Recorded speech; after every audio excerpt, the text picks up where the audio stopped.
The current geopolitical landscape is undeniably shifting, and the dispute between the USA and India is a significant factor in this transformation. As tensions rise, we may be witnessing the emergence of a two-bloc world, the Western Bloc, led by the United States, and the Eastern Bloc, primarily represented by China and Russia. This division could reshape global alliances and influence international relations for years to come. Let's consider who the key players in these blocs might be. In the Western Bloc, we have the United States, Canada, the European Union, and allies like Japan and Australia.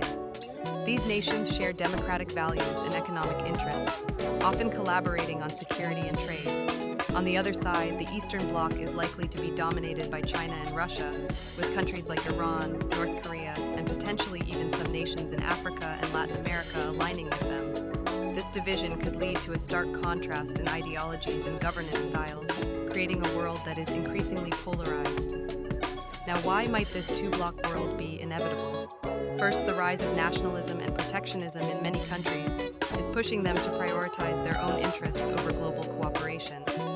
Second, the technological race, particularly in AI and cybersecurity, is creating a competitive environment where nations feel compelled to align with like-minded partners.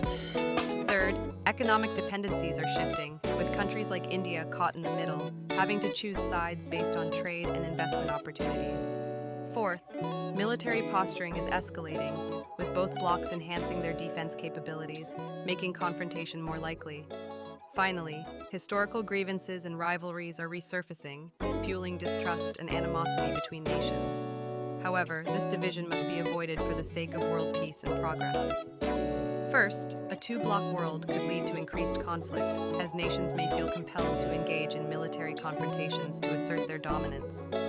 Second, it could stifle global cooperation on pressing issues like climate change, pandemics, and poverty, which require collective action. Third, economic fragmentation could harm global trade, leading to recessions and increased unemployment. Fourth, cultural exchanges and understanding would diminish, fostering ignorance and xenophobia. Lastly, the potential for a new Cold War could divert resources away from critical social and economic development, hindering progress for millions. Ultimately, the final result of this geopolitical struggle may hinge on the choices we make today. If nations can prioritize dialogue and collaboration over division, we might still steer clear of a two-bloc world. However, if the current trends continue unchecked, we could find ourselves entrenched in a polarized landscape that threatens not just international stability, but the very fabric of global society.